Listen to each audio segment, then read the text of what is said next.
అందరికీ నమస్కారం. మనము ఇంతవరకు గుణింతాలలో క ఒత్తు ఖ నేర్చుకున్నాము. ఈరోజు గా గుణింతం నేర్చుకుందాము.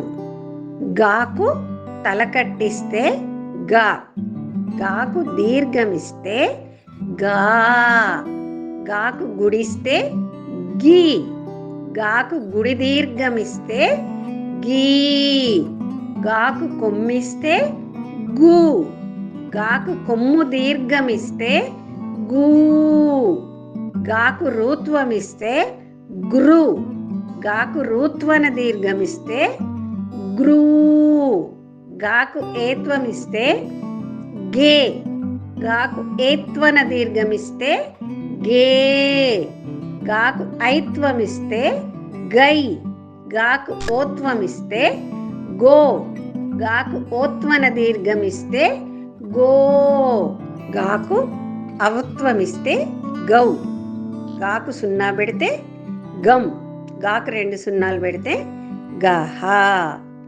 విన్నారు కదా? ఈ గుణింతాలని చక్కగా అభ్యాసము చేయండి.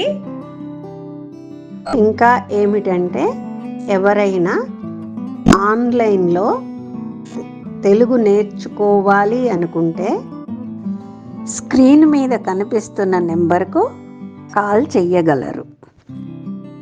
ఓకే, నా ఛానల్ని లైక్ చేయండి, షేర్ చేయండి, సబ్స్క్రైబ్ చేయండి. ఓకే, జై హింద్.